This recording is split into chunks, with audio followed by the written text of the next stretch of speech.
사건에 맞나? 이게 납득할 수 있는 이유인가? 이게 저는 걸리더라고요. 그 부분에서 좀 납득이 되지가 네. 않습니다. 그리고 이제 전반적으로 보면은 이 사건이 아동 청소년 성착취 사건이다라는 걸 분명하게 하고 접근하지 않으면 이게 좀 계속 실수가 나거나 헛다리를 짚는 일들이 생길 것 같아요. 네, 국수본도 마찬가지, 경찰청도 마찬가지인데요. 저 언론에서는 사실 성매매라는 단어를 좀 많이 쓰고 있는데 사실 저는 성매매보다는 이제 성인이 아동 청소년에 대해서 성매수를 하는 사건이라고 생각합니다. 그러니까 아동과 성인이 동등한 위치가 아니지 않습니까? 청소년 아동에 대해서 성매수를 하려고 한 거고 이거는 대단히 중한 범죄를 저지른 것이지요. 네, 뭐 강간입니다. 의제 강간. 네, 의제 강간도 있고요. 성매매보다는 성매수, 의제 강간 이렇게 표현을 하는 것이 사건을 좀 명확하게 시장 자체가 별건이라며 검사가 기각시켰을 때 이제 하루하루가 시간이 갑니다. 우리가 이 영장 받아올 테니까 보존 조치해달라라고 하셔야 되는 거예요. 예, 그리고 제가 그렇게 했다고 들었는데 그것도 한 번 더 확인하십시오. 그렇게 하겠습니다. 예. 다음입니다. 우리 박은정 의원님 질의해 주십시오. 법원행정처장님, 예, 오세훈 서울시장의 여론조사 대납 관련 정치자금법 위반 혐의에 대해서 오늘 당선 무효형 선고가 됐습니다. 예. 이 사건은 명백히 그 혐의가 인정이 됐는데도 불구하고 현직 서울시장 신분으로 이런 범죄 혐의를 받고 있는 사람이 서울시장 후보로 나와가지고 지금 지방선거에서 본인이 지금 서울시장이 다시 됐는데 매우 본인 이런 범죄 사실로 유죄 선고를 받은 이 시점에서 본인의 거취를 생각해야 되는 것이 아닌가 싶고요. 지금 법원에서는 이 사안이 신속하게 재판이 돼야 됩니다. 네. 내년 4월 7일 재보궐선거, 서울시장 재보궐선거를 하기 위해서는 2월까지는 대법원에서 확정이 돼야 됩니다. 이 당선 무효형에 대해서요. 그러면 우리 2024년 5월 1일 이재명 대통령 후보에 대한 공직선거법 위반 사건을 정광석화처럼 처리했던 대법원 아니겠습니까?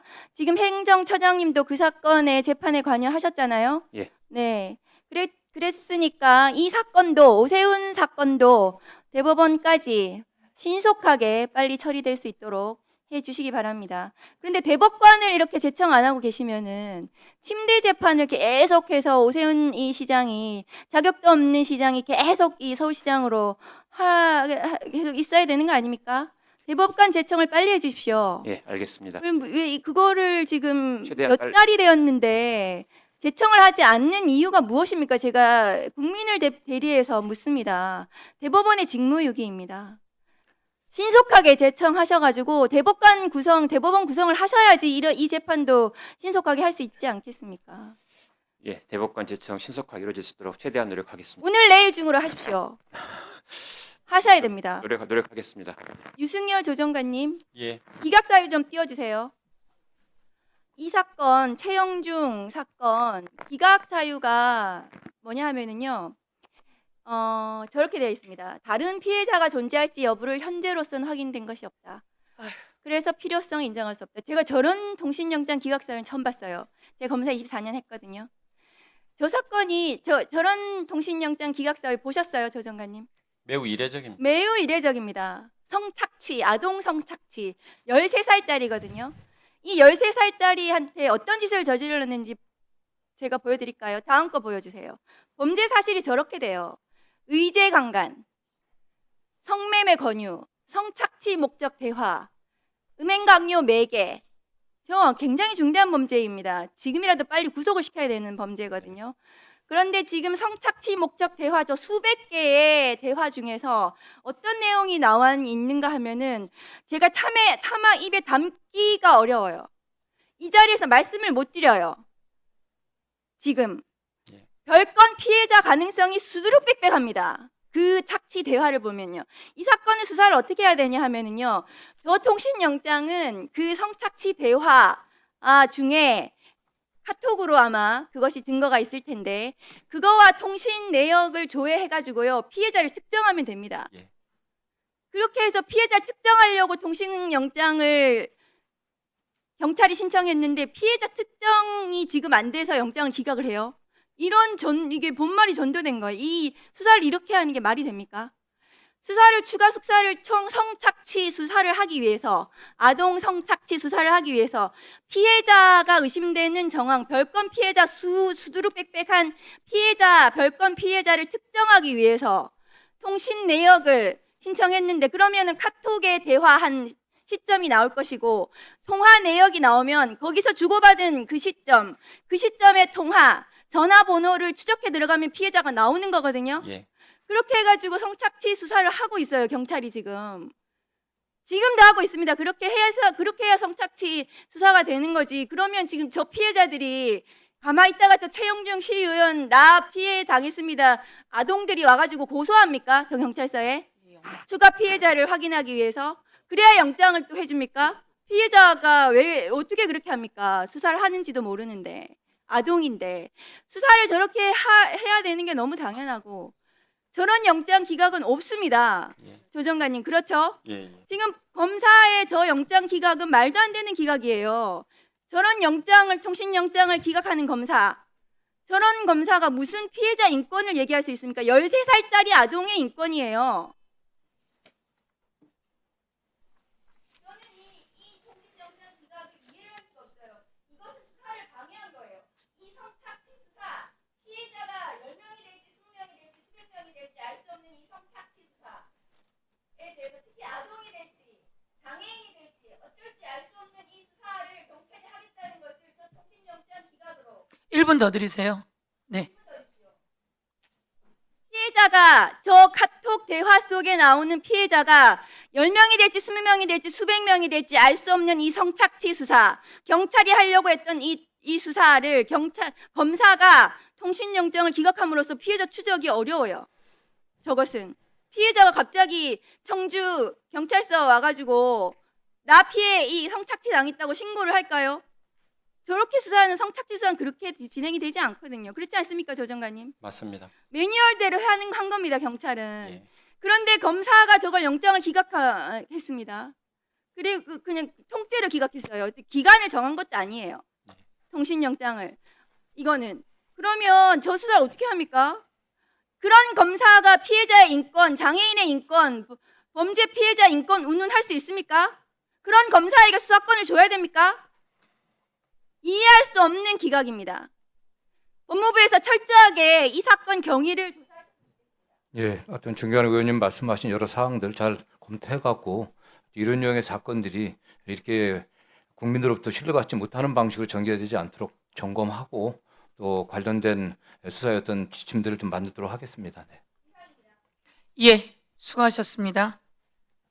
다음은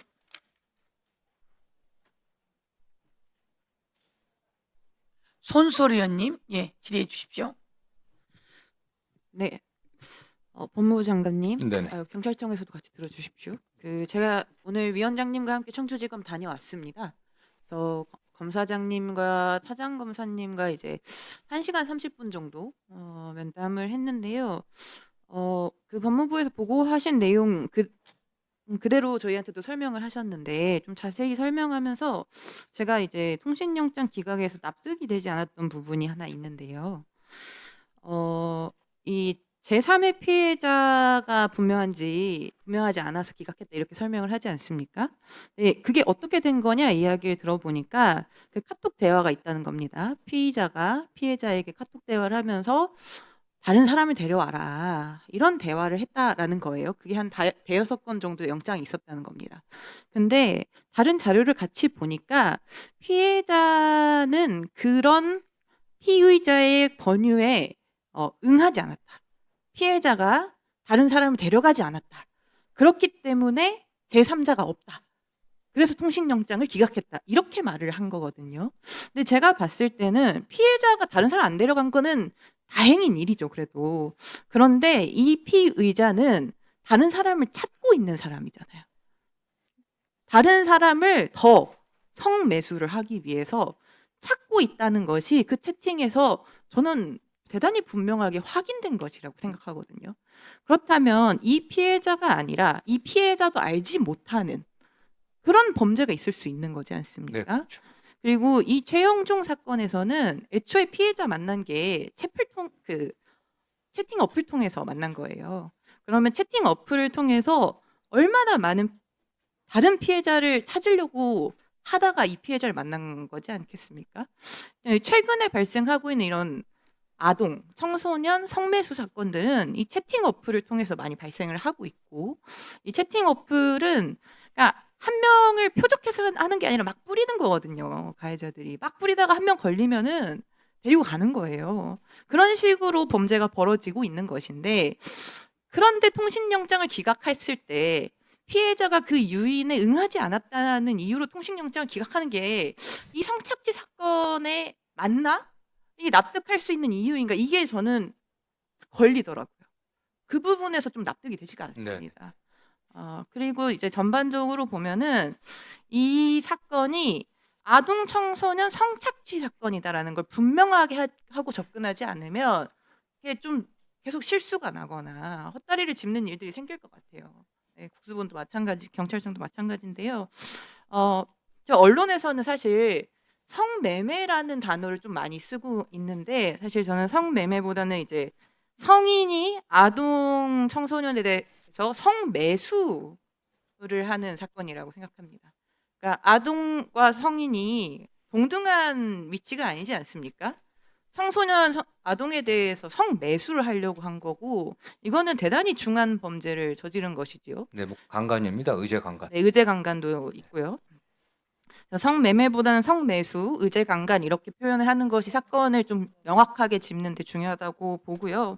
이 피해자 아동 청소년 같은 경우에는 2020년에 법을 개정해서 성매매에 유입된 아동 청소년은 처벌과 선도의 대상이 아니고 피해 아동, 보호해야 되는 청소년 이렇게 명확하게 했습니다. 네.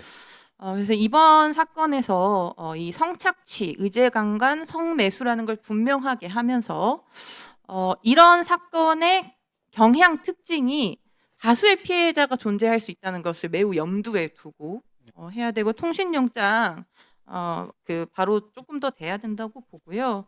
이따가 한 번에 답변해 주시면 좋을 것 같은데 지금 이 사건이 정치권이 좀 연루가 되어 있는 의혹도 있지 않습니까? 국민의힘의 김진모 당협위원장도 등장을 하고 있는데 이 김진모 당협위원장이 2차 가해성 발언을 하고 있는 게 전 좀 문제라고 봅니다. 피의자 최영중 씨의 거짓말을 반복해주고 있어요. 이 당협위원장, 이 사람이 미성년자인지 몰랐을 수 있다 이런 말을 지금 하고 다니고 있습니다. 이 최영중 씨가 지금 담배 사줄 테니까 유인한 거 아닙니까? 담배를 못 사는 미성년인 걸 알면서 접근을 해놓고 최영중 씨도 나 미성년인지 몰랐어요 이러고 있는데 이 국힘의 김진모 당협위원장이 미성년자인지 몰랐을 수 있다. 성매수 관계 아니다. 두 사람 알고 지내던 관계다. 이런 식으로 지금 2차 가해성 발언을 하고 있거든요. 조금만 1분만 더 드리세요. 이 지역에서 어떤 정치 권력을 가지고 있는 사람들이 그 관계를 이용해서 덮어주려고 하거나 2차 가해성 발언을 하면서 그걸 보도로 접하는 피해자들은 엄청나게 위축될 수밖에 없습니다. 그리고 이 피해자는 부모님이 신고를 처음 하신 거예요. 대단히 취약한 위치에 있고 부모님이 피해자를 설득해서 이거는 진술도 하고 해야 된다 했는데 피해자는 상당히 지배당하고 있는 상황이었을 수 있단 말입니다. 근데 이런 2차 가해성 발언이 있고 지금 대단히 좀 언론 보도화도 많이 된 상황에서 좀 피해자 보호가 좀 시급하다고 보는데요. 여기에 좀 어떤 조치를 더 할 수 있는지나 어떤 지침을 좀 하실 수 있는지 답변을 해주시면 되겠습니다. 예, 먼저 어쨌든 사건과 관련해 갖고 통신영장 그 기각본과 관련해서는 그다음에 저희들이 경찰과 좀 긴밀히 협력을 해 갖고 또 재신청하도록 하고요. 그다음에 지금 피의자 지금 신병이 아직 확보되지 않았습니다. 처음엔 뭐 자살할 우려가 있다고 그러면서 이제 그 피의자의 아버지가 뭐 빨리 구속해달라고 했는데 여러 가지 다른 구속의 필요성 같은 게 좀 덜 소명돼 갖고서 협의하에 이게 접수가 취소된 것 같은데 피의자 신병이 좀 경찰과 함께 좀 신속히 확보될 수 있도록 저희 검찰도 적극을 협력하겠습니다. 관련해 갖고 피해자도 이 사건이 이게 외부에 드러나고 하면서 굉장한 어떤 정신적 상처를 입을 가능성이 높기 때문에 저희 법무부의 그 우리 인권팀들과 의논해 갖고 지원할 방법이 있는지 좀 검토하도록 하겠습니다. 네네. 예, 지원할 방법을 좀 찾는 것도 좋을 예, 것 예, 저희들이 같고요. 그 시스템은 돼 있습니다. 네, 네, 그리고 그래서 경찰이 오히려 이제 만났을 테니까 네. 지원한 방법을 좀 찾는 것도 예, 좋을 것 그렇게 같습니다. 하도록 저희가 사실 하겠습니다. 여기서 자꾸 이야기하는 것도 미안한 예, 일이거든요. 예, 네. 그렇지만 이 문제가 있는 건 지적 안 할 수가 없기 때문에요. 우리 국수본에 제가 약간 다시 한번 여쭤보면 금방 구속영장에 대해서 그 자해 우려 이거 외에는 소명된 게 없다고 말씀하셨는데 그렇습니까? 그렇지 않습니다, 위원장님. 저희 그 구속영장 신청 사유에 보면은 범죄의 중대성, 재범 우려, 증거 인멸, 주거 도주 우려 등이 다 포함되어 있습니다. 마지막에 기타 참고 사항에 보면 피해자가 극단적 선택을 다 우려 이 정도로 해둔 거지 충분히 저희는 구속영장에 그 소명을 했다고 생각하고 있습니다. 하나하나 다 나열을 했습니다. 범죄가 중대하고 재범 우려가 있고 또 도주 우려가 있고 그런 거를 다 포함을 했습니다, 위원장님. 장관님 저렇게 말씀하시는데 어떻게 보고받으셨어요? 처음에 이게 뭐 저희들도 물론 이제 검찰 통해서 보고받은 바에 의하면은 담당 그 수사 경찰관하고 유선 통화를 했을 때 구속 필요성 소명 자료가 부족한 점에 관련해 갖고 경찰도 오히려 인정을 하고 향후 증거 자료 확보해 갖고 다시 신청하겠다 이런 취지로 얘기했고 오히려 검찰에서도 사안이 굉장히 중대하다 그렇기 때문에 신속하게 증거 분석해 갖고 증거 확보하고 자살 우려 등 확인 가능한 수사 보고서 등 필요성 소명해 갖고 가능한 빨리 신속하게 신청하는 게 좋겠다. 이런 의사소통을 한 후에 그 접수를 갖다 취소했다고 그렇게 보고받았습니다. 예, 언론에도 그렇게 나오고 저희도 그렇게 들었거든요. 저기 손소리 의원님 오늘 가서 그 저기 안에 어떤 내용이 들었다고 들으셨습니까?